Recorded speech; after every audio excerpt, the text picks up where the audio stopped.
џемат за живее, знаете дека пратеникот салаллаху алейхи ве селем исто хадис што го земвет учењаците дека задолжително е да се кланјат со џемат за од оној слепиот.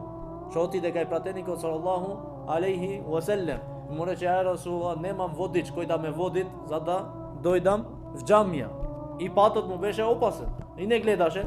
Рече: "Ја Расулуллах, дали имам оправдание да не идам в џамија, да кланјам дома, да не идам да кланјам со џемат?" Што му рече пратеникот салаллаху алейхи ве селем? Го слушаше за него? Че да. Рече: "Одзивај му се." На слепиот, да не зборуваме за оние што гледат, што имаат кола, имаат точак, имаат здравје, да не зборуваме за него. Тој слеп не гледаше. Кај мој да има човек поголемо оправдание од него? Не гледа, не знае кај. Него пратеникот салаллаху алейхи ве селем за вредност на за намазот со џемат што рече, и на слепиот не му даде оправдание.